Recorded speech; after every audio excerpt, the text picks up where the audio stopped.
What they did was they took me from my parents, so they kidnapped me, and I was out for 3 months.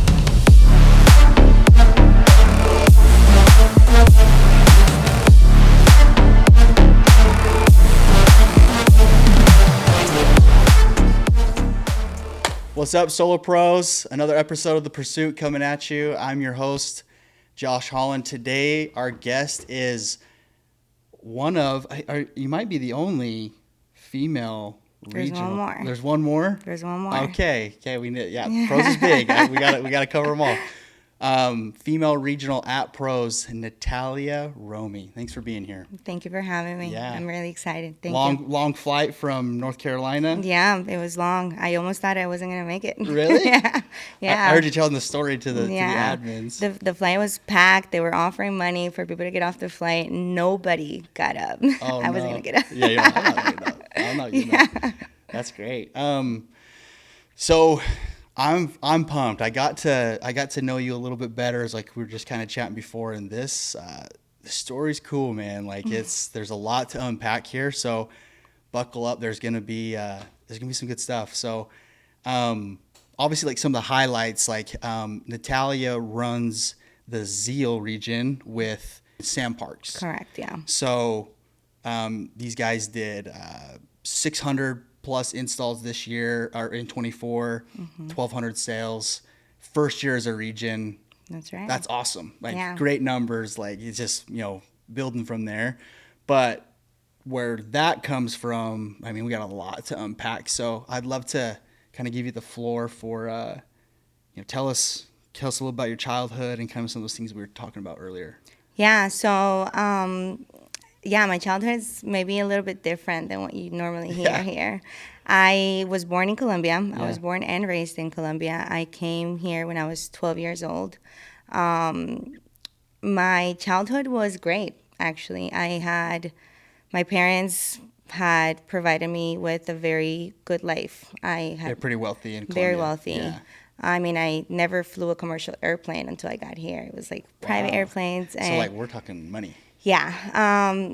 And there's this thing in Colombia where if you're doing very well, people kind of want to take that from you. And what they did was they took me from my parents. So they kidnapped me. And I was out for 3 months. There's this flower that grows in Colombia that has like a powder called burundanga that if you sniff, it almost like takes away your willpower. So I don't really remember anything that happened, but I just remember the day I came back to my parents and my dad saying like we need to get the heck out of here. So that's how we ended up in the States. Oh my goodness. We got here. We landed in Florida. So how old were you when that happened? I was about 9. I was 9 years old. So it did take a little bit. It's a process, but we got here, and part of it was starting from zero for my parents, right? So we went from having it all to just having nothing really when we got here. It was very humbling as a child. Yeah, like you don't sure. really understand what's going on. You just kind of sense and feel a difference in like your life and your parents' life. And do you remember much about like or I'm sure they've talked to you like what exactly happened, like how that happened? Yeah, so I might just like hit on every stereotype for Colombians, but my dad was an accountant in Colombia, and he got approached by bad people one time, and they forced them to work for him and for them, and he was technically like laundering money for the cartel in Colombia. This is like Ozark stuff. Yeah. Okay. Very smart guy. My dad is the smartest man I've ever met. And he made it happen. I mean, he kept that away from us. Separate, we didn't really know what was going on. We just had a good life. But yeah, I mean, he had to give all of that back as part of the deal of coming here. So we came here with like a protection kind of visa. And we had to get like go to the DEA offices all the time, get interviewed, get fingerprinted. And it was just a very long process. And as a child, you don't really, I mean, at 12, you start kind of Googling things. And that's how I actually found out. I Googled my dad's name. There was like this news article about him, and I confronted Jeez. him about it. And that's when he told me, he unpacked everything. But he did a really good job at like keeping that away from us. He never really wanted to be part of it. He was forced. Wow. Yeah. So when he found a way out, he took it. Holy smokes! Yeah. Sounds like we need to make a Netflix It's like a series on movie. this. Yeah, I it could write really a is. book. Do you so you don't remember much about being kidnapped, or? No, I don't remember anything at Wow. all. At all. I just remember the day I got handed back to my parents. What was that like? I mean, oh, man, it's gonna make me cry. Yeah, geez. It was very emotional for sure. It just nothing feels better than to just be hugged by your parents when. Yeah. I mean, even though I really had no idea, what happened was I had a driver that would pick me up from school in this car that one time the same car pulled up, different driver. I just got in and then I was gone for Just 3 took you. months. Yeah, 3 months. 3 months. Your poor parents. My gosh. Yeah. I have 2 kids. And you were 9 when that I was happened? 9. Yeah, I was 9. Wow.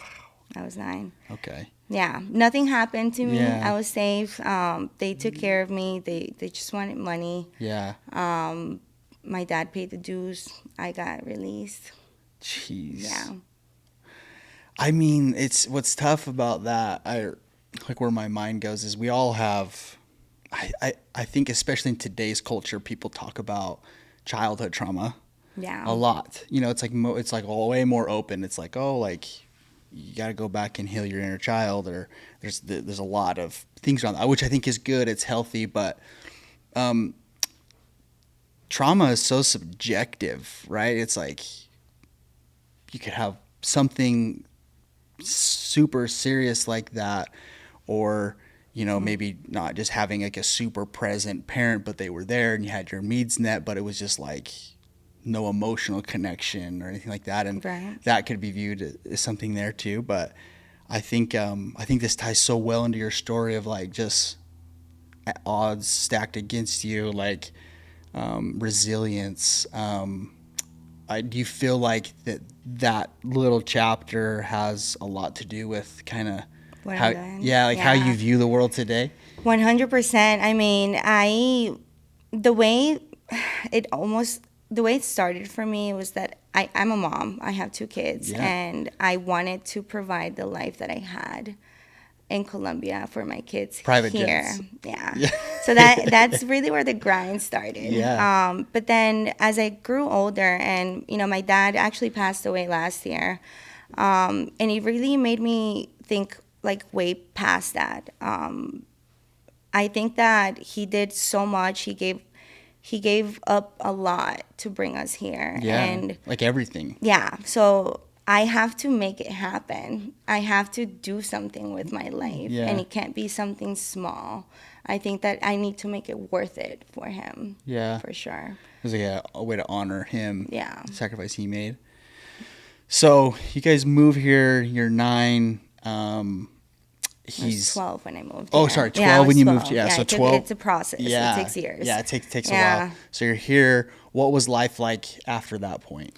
Well, we lived in a double wide in Florida, South Florida. We landed in Miami. That's like the landing ground for a lot of us. Yeah. And it was different. It was very different from what I was used to. My mom had to get a job. She started working. I started sensing like stress at home from like finances, Yeah. right? Something that like I had never really experienced Yeah. before. And it actually like caused a divorce, my parents' divorce. When I graduated high school, my dad moved back to Colombia. And that's when I got into sales. I needed to make money to go see my dad. I'm a daddy's girl. Wow. Yeah, and I started selling direct TV. That was my first sales job. That's where I got into. That's cool. That's fun. I did it at a call center, though. Okay. It was no personal connections. It was just take a call, sell it, close Nice. it, next call. And I made good money as a 18-year-old, but I felt like I was missing like the personal relationship part of like seeing people, just Sure. talking to people on a different level. So I got into retail sales. I worked for T-Mobile for a Oh, while. wow. Yeah, at a retail, but they capped my commissions. Yeah. They capped me every month at $5,000, and I was like, "There's no way I'm sitting here mid-month handing out deals to my coworkers Yeah. because they were capping me." But that's when I got pregnant when I Okay. was working with T-Mobile, and I needed to buy a house. So I looked it up online. I was like, what's the best market to buy a house in? And that's how I landed in Greenville, South Carolina. Oh, okay. Well, that was around the time that I started working with SunPro Solar. So that's when you first got into solar. When I Okay. moved to Greenville. And this is 2020. 22. Around Okay. that. Yeah, so I worked for SunPro for a little bit. And then they got bought out by ADT. Yep. Things changed. Everyone left, so I followed. I followed to another company called Encore. Yeah. You know them? Oh, yeah. Yeah. They were in South Carolina for just a few months, and then they closed their doors. They moved to Asheville, which is a little bit. I mean, I could still work there, but I just decided to do something big. Yeah. So I created a dealership with Palmetto Solar. Yeah, So you were, at this point, you're in solar how long before you're starting a dealer? like 6 months. That's crazy. Yeah. Wow. Yeah. You're like 6 months. So did you just figure out that that's something you could do just by research? Well, I couldn't do it. I failed completely. I thought I could. I thought Yeah. I could do it. I thought that it was simple. I thought it was very simple. Yeah. I was like, it's just sales. I could figure out the rest. We can get someone to install it. I'll just hire people. I'll recruit them. I'll train them. That's when I started door knocking, because SunPro would feed me leads. Yeah. It was same thing with Encore. So I started kind of backwards, really. People normally start with the door knocking, and then they move So into it seems closing. common on the East Coast there, Yeah. with there's a lot of guys that I've talked to that, we recruit them and they've never knocked a door, but they have 100 installs. Yeah. It's crazy. Well, yeah, I did sell 114 accounts my first year, all through different, jumping around a little bit. I'm not gonna lie. Dang. But it was challenging. Yeah. It was challenging. I was doing it by myself. I have 2 kids. I had to figure out how to do both, be a mom and run a business. But I met good people that are still with me here. Yeah. Weston Pierce being one of them. He was my first recruit ever. Wow. And yeah, I fell in love with door knocking at that point. I really liked it, and kind of changed the view on things with solar, because I was just fed leads before that. But yeah, no, I mean, I started the dealership. I did that for a few months, and then freedom came up. So you're in the dealer, Yeah. trying to grind, got 2 kids, just trying to find some type of balance, and then what was going on with freedom? Well, they were taking my deals. It's nice that They you were just- taking my deals. I mean, I was waiting, 6 months on average for an install in South Carolina, and I thought that was a norm. But then Freedom took a deal of mine, and they installed it within 10 days. And I was like, who the heck Is this Freedom? Yeah. And I found my way in through Sunder. Uh-huh. Sunder. This was a year and a half ago. Okay. Maybe a little more now. And yeah, Sunder gave me my way into Freedom, and I fell in love with Freedom. The quality of the installs, the timelines, that was really what was the main thing for me, and the revenue share model. Yeah. It really helped me scale my business and recruit and really sell more. Yeah. Yeah. So, yeah. So tell me this, with you get recruited by Sunder and you get plugged into an org that's structured, incentives, all of those things, plus the freedom model, and inside of that, what do you feel specifically helped you scale inside that? Well, I mean, we all know this. Solar is a male-dominated industry. Yeah. Right? And I struggled a lot with wanting to prove myself, right? I really felt like I could eat the world. Like I could just do it all. Yeah. And well, that was when I was starting the dealership. That was my mindset then. I was just like, all these solar bros. These Like bros. I'm a girl, and I can show you guys I'm good too. Yeah. And that's really why I started the dealership. Wow. It was because I just felt like I wanted to create an environment in which I feel comfortable in, and other women would follow. Right. And Sunder, I was recruited by a female into Sunder, which was special to me because she inspired me a lot. She was doing big things, and I dropped the dealership and I came in and I was just like, well, this is different. This is way different. I felt included. I felt like I felt good. Even Yeah. from like the culture alone, The like culture. yeah. Whereas that Sun Pro was very different. It was different. Yeah. Sunpro and Encore, and Yeah. just yeah. Okay. It was very different. Gotcha. Yeah. So, obviously we know that Sunder kind of pulled out from Freedom, and then there's this transition phase into pros. Right. Tell me a little bit more about like. Well, I didn't want to leave Freedom. I did not want to leave Freedom. I had looked at every installer in my state, and or North and South Carolina. At that point, I only had that one team in Greenville, and I did not want to leave Freedom. They were Yeah. gonna go back. I mean, some of the options that were listed was like Palmetto and Titan, and Yeah. I was like, I was doing that before coming into Yeah. Sunder, so I don't really want to go back Yeah. that route. And that's when Solar Pros approached me, and I said, well, I'm staying. And I started speaking to different managers that were kind of feeling the same way that I was. And that's when the region came up. That's really when it all came together. That's that so was cool. last year. Yeah. So, how did you get linked up with Curtis and Jordan? Kylie Powell. Okay, that's Yeah. great. Kylie, I mean, really, there was one more person in between that introduced me to Kylie. He's no longer with the company. I think he's doing something else. But he was in our area, and he introduced me to Kylie because I had shared that I didn't want to leave. Yeah. He said, well, you should talk to Freedom. And we got connected, and Kylie connected me with Jordan and Curtis. That's great. Yeah. Great guys. Yeah, I love them. Dude, they're Yeah. I've worked with them for a long time. Because we're all at Caliber together. Yeah. From a distance though, like they I always joke with them because I mean they saw like young, stupid Josh for a long time, and they, you know, like I could tell that I hadn't earned their respect, so they were like, and they'll let you know. Yeah. They're not shy. Those not. boys aren't shy.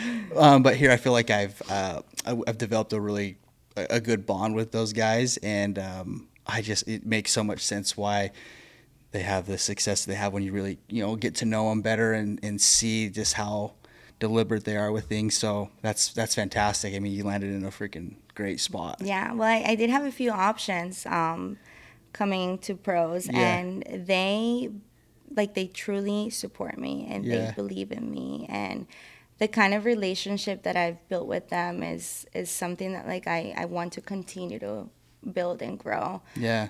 And replicate what for your people. Right. Yeah. I think they're the reason why I've grown so fast and I've gone so far in the industry. They've really shown support, and they've empowered me for sure. That's what it's about right there. Yeah. I think Infinite as a franchise is just, you know, one of the best in solar. Wait, You know. say that again. Yeah. they're great. So I mean, I want to connect, like, so you have these ideas of, I want to do something big. I want to honor my dad. I want to prove that, you know, these bros, like, this isn't the only, like, that, you know, prove yourself in a lot of ways. And things of, you know, with that mindset, you've been super driven. It sounds like very resilient, because there's been a lot of this involved in that. Like, how do you feel like that connects to your parents, or, you know, as a child? Like, how do you feel like that all connects? Well, I think that it goes back to like going from having it all to then losing it, right? Even at that young age, that just stuck with you. It did. Yeah. It truly did. I have kids now that I need to provide for, and I it I just wish they could experience the childhood that I had. Yeah. And I'm working really hard Yeah. to make that happen for them. I want them to live the kind of childhood I had. Yeah. Do you feel like, say, none of that would have happened, right? For me to be a brat. You think? So, like, sometimes I wonder, like, I feel like this is a very big debate is, you know, these hard things that we go through. At first, we're like, I just wish that didn't happen to me. And then we also have, like, this acceptance of it. And then all of a sudden you're like, dude, I wouldn't take it away. Right. And I'm so grateful for it because it's like made me who I am. It And shapes you. yeah, it's like this weird inner thing. It's like it sucked. I wouldn't want that to happen to anyone because I'm sure there's more to your story than just those main parts. But where it's like, man, that like made me who I am. But when I have kids, I don't want them to experience that. But it made me who I was. So it's like, Yeah. what do you do there? You know? I mean, I think that like everyone's gonna go through hardships, Yeah. and I hope that my kids don't go, like you just said, don't go through what I went through. But we have to appreciate everything that happens to us, and it took a while. It took a while to recognize that. It really did. When you're living the moment, it's just like, what is going on? Why Yeah. is this happening to me? Totally. But yeah, I think that it did make me a better person. It did make me who I am now, and I'm proud of who I'm becoming because Yeah. I'm still evolving into the person that I want to be. Yeah. And you're doing it in a platform that that's what I just love about this job is especially at like that regional manager like position right in there is you are responsible for so much and you're the chokehold of your business and the growth of your people.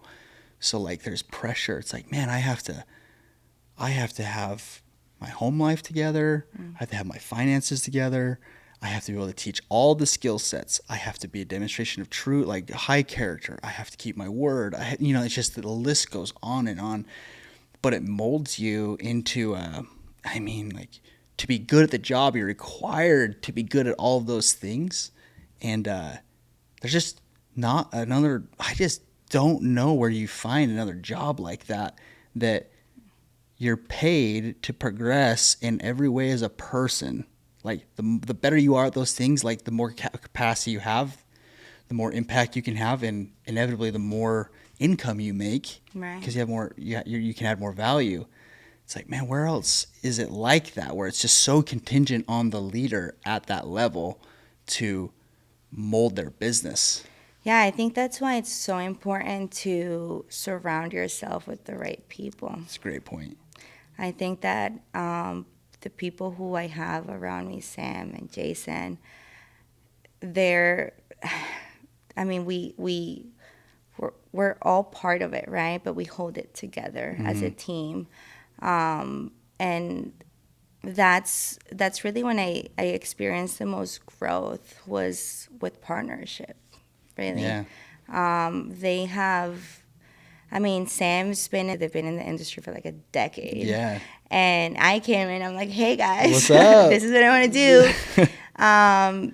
I think that my vision, we just have to find the right people that have the same vision. They're aligned with you. Yeah. Yeah. We talk about that probably every episode on this. It's like somehow that word alignment just squeaks its way into every conversation, but it really is. I think it's because it's just a fundamental principle at pros, and then everyone like kind of feeds off of it, and then you recognize it in your own business. And when you don't have alignment, how things go versus when you do, it's like, dude, give me alignment all day because it's just smoother. It's just, I mean, think of a car. It's going to steer you the wrong way. oh yeah, totally. Yeah. So, man, Yeah, I love to tie in that piece with your story because I think it's important that everyone has their stuff, and at the end of the day, you got to make a choice. You could have a perfect life and had everything handed to you, and there's people that cripples, right? And then there's people that rise above that, and they're like, no, I don't want. I want to, show my family that I can do it. And then there's people that have nothing, and let that cripple them. And then there's people that have they go from nothing and they're like, I got something to prove. So it's like, no matter what, you got to make that choice. It sounds like Right. you've done such a good job of that. So let's fast forward. Pros. Pros. What's the experience been kind of in this universe, even with the Eminence, when you guys were just Eminence before you created Zeal? Yeah, I think that I mean it's been really good. It's been great. There's been challenges along the way, just like with anything. Um, I think that pros is the place to be. I mean, it's so easy to get carried away into like who's gonna pay me more, who has the fastest installs, who has the largest sign-on bonus, Yeah. whatever. But it really comes down to the people. It's the people that are here that make it so much better. Yeah. I mean, the relationships that I've built here are life changing. I don't Yeah. know what other word to use. Yeah. They it's really inspiring to see people, and we talk about stories of people going from like zero to everything, from nothing to a lot, and you see a lot of that here. Totally. And it's inspiring to see. I mean, there's just so many sharks here, and it really like raised the standard. It raised the bar for me, and I'm very competitive. So I would rather be a small fish in a big pond right now because I can grow to be that size. Yeah. So I love it. I love it here. I don't think that there's anywhere else that I would be happy, just because of the people. Yeah. Yeah. I mean, because I know that we had talked about this previously. Like there was, this idea that you might even, like the legacy thing, and Yeah. like that with your partners. I don't know if you wanted to take a second.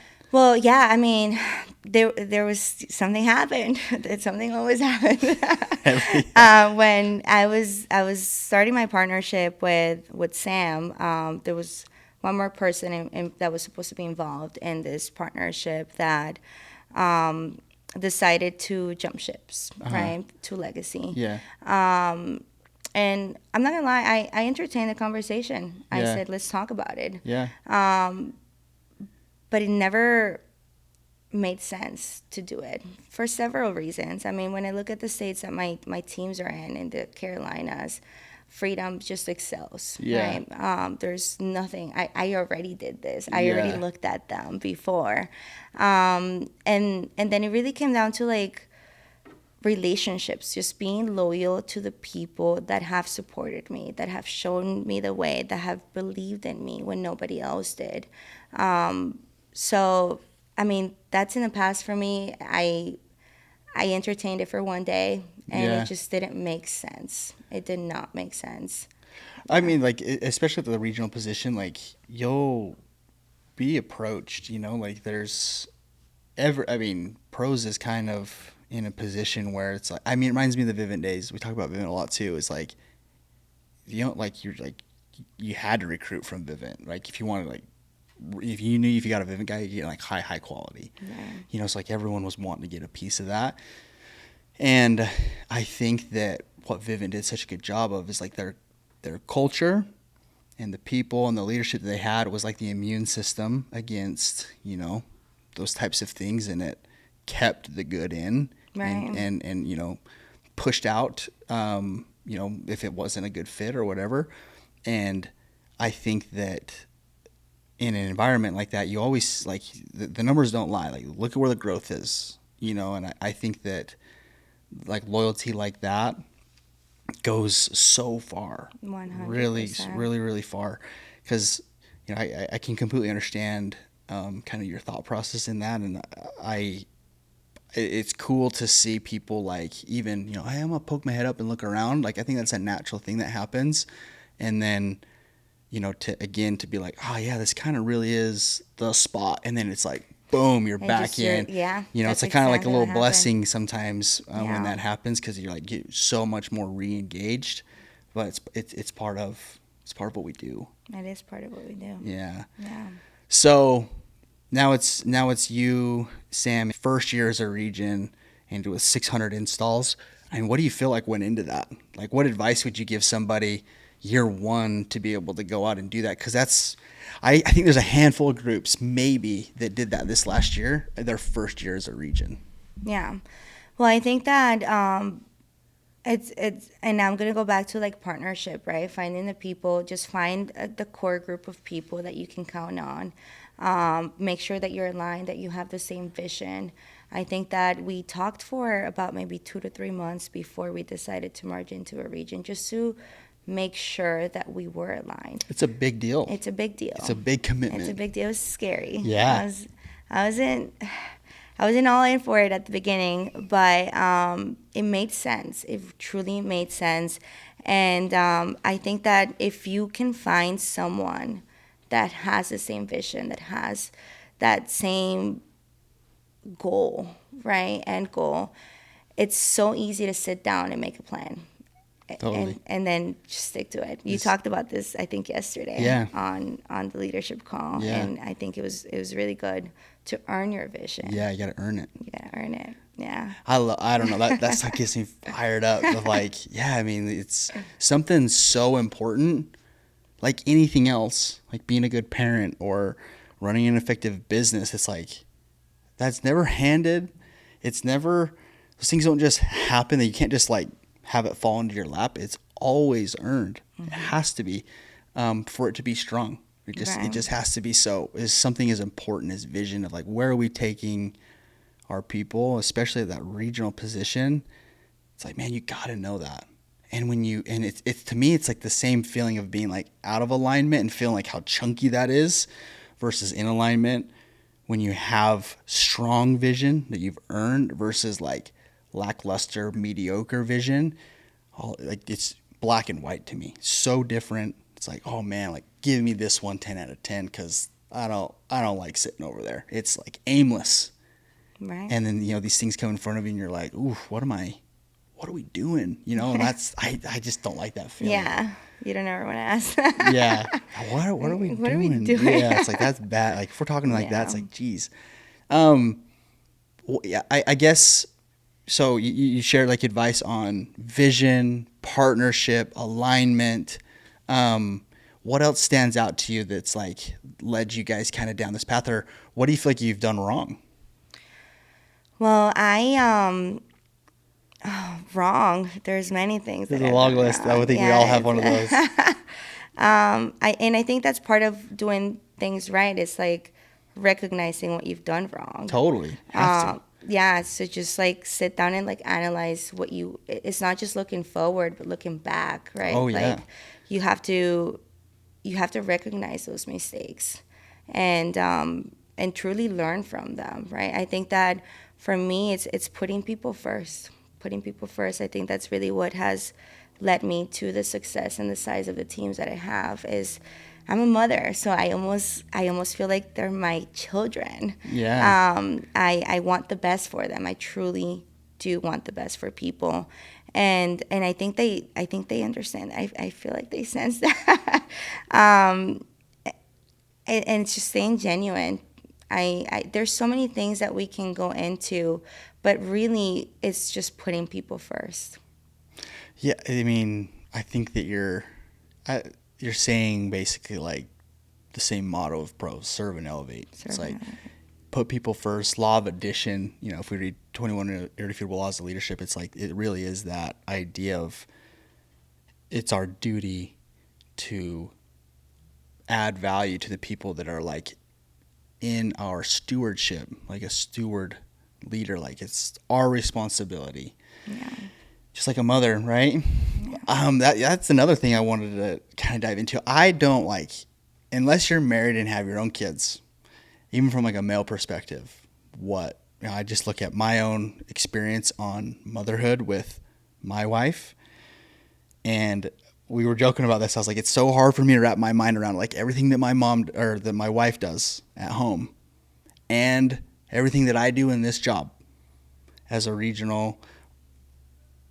I just like, how in the world do you make that happen? Like, it's just like, there's so much. I just can't even wrap my mind around it. Yeah. It's not easy. Yeah, no. It's not easy. There's nights that I don't sleep much. Yeah.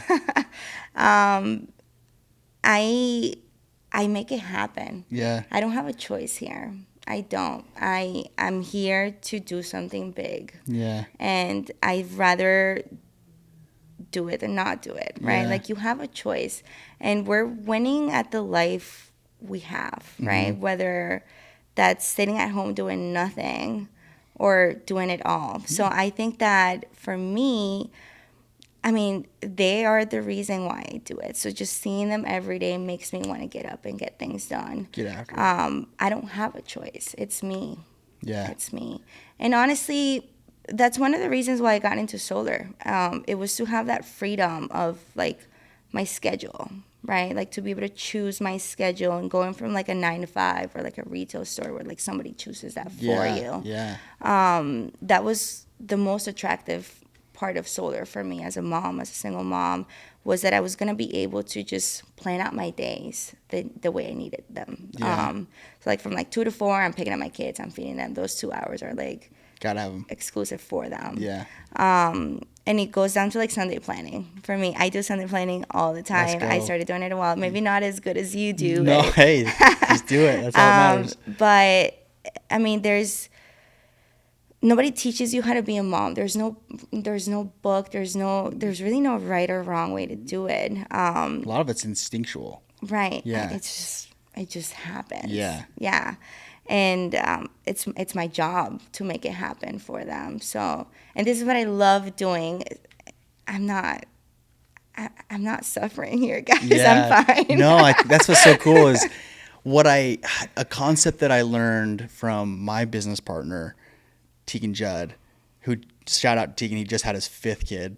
I mean, he's been in door to door for 15 plus years, had his 5th kid, him and his wife, Katie, just like beautiful family. And I remember I was talking to him, I only have 2, and my little boy, he's 7 months old. And I was like, man, like going from 1 to 2, like it feels daunting. You know, it's like, it feels like I just got a lot going on with work, you know, like our life, all this stuff. And he just laughed at me because he had 4 at the time. And he's like, dude, you'll be okay. And I'm like, but, and I keep saying all these things. And he's like, your capacity to handle things and your capacity to parent will increase because it has to. You're limited, like your boundaries of thought are almost like limited based on like what you can do because you're just living in this little universe, and then you have a kid and it's like just you have to do it. You don't know how, and then all of a sudden your capacity increases and you're like, oh, I can do this. Right. I could maybe even do one more. And it's so fascinating how, like, as we get loaded with more responsibilities, I think it's just a life concept that, like, why you can do what you do and, like, why you're saying, I'm not suffering. Like, life's good. Like, I love it. I love everything that I do. And the rest of us are like, how's that possible? Is your capacity's just increased. Right. You've figured out a way, and that's the beauty of more responsibility. And when we rise to the level of, like, what's needed, we can do it. And you're just, it's like the 4-minute mile breaking, or just like your perception of what your boundary of thought just expands. I think that you're a great example of that. Yeah, that's a good way to put it. I mean, it just happens. Just do it. Yeah, just do it. Those mom instincts just kick in. Those are real. Like, Yeah. even dad ones, like, I never thought that would be a thing. But, like, when I had my first, I was like, we were driving home from the hospital, and I was like, I got like precious cargo in here. Like, I was like just way more attentive to like how I was driving, and man, yeah, you're just like protector, provider. Like, that for me is like instinctual. It's like, that's real. I'm sure you feel the exact same way. I feel it. Yeah. That's so cool. I could get into that stuff, like parenting. That's amazing. Do you have someone who helps you, or like? Yeah, my mom. Your mom? My mom lives in South Carolina. My brother does as well. And yeah, I mean, you do need a support group. You need Have to. That's, I you mean, back have to your to. point, Yeah. like that partnership, you know? Yeah. I mean, they're with them right now while I'm here Yeah. with you. So they make it happen. I talk to my kids. They understand. My daughter sees solar. She's like, Mom, did you sell that? Yeah. So That's awesome. it's cool. I do it to set an example for them, Such really. a powerful example. Yeah. Yeah. Yeah. What, how old are your kids? 7 and 4. 7 and 4. Okay. Yeah. So they're in school and things That's like cool. that. So So it like makes that, it easy. I'm past that, like, that first part's yeah, hard. it's Yeah. tough. It's Um, tough. so 7 and 4, and then that makes sense why 2 to 4 in your days, like, gotta have like my present moment with my kids. Yeah. Such a good example. That's so cool. Yeah. Like a do not disturb D&D. on, yeah, For like sure. I'm 2 to 4. locked in on my kids. Yeah. Man, that I wish all parents could just figure that piece out. Yeah. I mean, I've seen cases in which, and it's sad, really, where parents aren't really doing much, Yeah. and it's definitely a thing out there. Totally. Well, Um, yeah. like for their kids or for themselves, really. Some moms use the excuse of being a mom to give up on their dreams. And that's definitely something that I don't want to do. I think I could do both. I could be a mom and still chase my dreams. Yeah. And I hope my kids could do that too. And I hope they see it. I mean, there's days in which, I have to travel, right? And I miss them and I call them. But I'm sure that they understand and they'll see why. Just like when I grew up and saw why my dad brought us here and why we lost it all and why all of that happened, it almost like clicks, right? There's days where I have mom guilt for Yeah, sure. I'm sure. Yeah. It's a thing. Yeah. Mom guilt is a thing, but you have to keep reminding yourself why you're doing it to Yeah. begin with. The vision. The vision. Yeah. Yeah. Because, we talked about yesterday, is like true vision isn't just business. It's like, for you, I think that's why it's so powerful, is it's tied into your parents, your dad, your kids, right? Like your future self, almost like that person that you're chasing to be. And it just gives you direction because you have an idea of where you're wanting to go, and it makes those things worth it. And then you could be at home all day, but if you're not present with your kids, it doesn't Doesn't do anything. these are wasted hours. It's like you could go be present when you need to be present, and your kids feel that, and that's more impactful in my opinion. A small dedicated hour or two or whatever it is of just like locked in on your people is more than a whole day like just getting through it, scrolling on your phone, just like avoiding, like, and that's so easy as a parent to do. It's so like it's just easy, you're just like, oh, I just want to escape things. So I think that's so cool. Yeah, those hours blocked off. That's awesome. Yeah. Yeah. Well, I think I guess like the young women in pros, I know there's not a ton. I think we need to get more. Yeah, in. we do. What what message would you have for them? That we can do it too. Yeah. And we can do it better. Hey, I love that. There you go. I think that a lot of us, or, at least for me, it was very intimidating at first. I'm sure. But then I came in and I killed it. So you can do it too. That's great. Don't be shy. Come out. Get it done. I think there's a space for us here. And we need more of us here. Yeah. What do you feel like it adds by having more like that female and women presence in this industry? Like, what is it? Because you probably have a better pulse on that. Like, what's different about having women involved in this than just men? I think it makes it more inclusive. Yeah. It makes it balanced. I think it makes it balanced. It's like a household, right? You kind of need both, Sure. mom and dad, for it to be. I mean, not all the time. You can still make it happen with just one team, one side. Yeah. But when you're looking for like the long term, and if we're really looking to grow and we're all chasing this vision. Yeah. I think we need women to come in here and just balance it out. There's a lot of dudes out here. And we need to humble them. Yeah. That's great. Yeah. Well, guys, you know, in the space, I think that it's not as common as we would like to see, you know, women, especially in a regional position. I think that's so cool. Reach out to Natalia. I think that I've had people, and even in my network, that have talked to you, and guys that have been like, dude, she's on it. Like she has great advice, or you know, things like that. Were feedback that I've gotten from you even before I got to meet you guys a little bit more. But man, reach out to her, follow her on Instagram. I think that Zeal is up to big things. Oh, yeah. Sam Park's a homie. I've known him for a long time. Well, Natalia, thank you so much for coming on. I think this is a great episode, and thank you again. Thank you for having me. Yeah.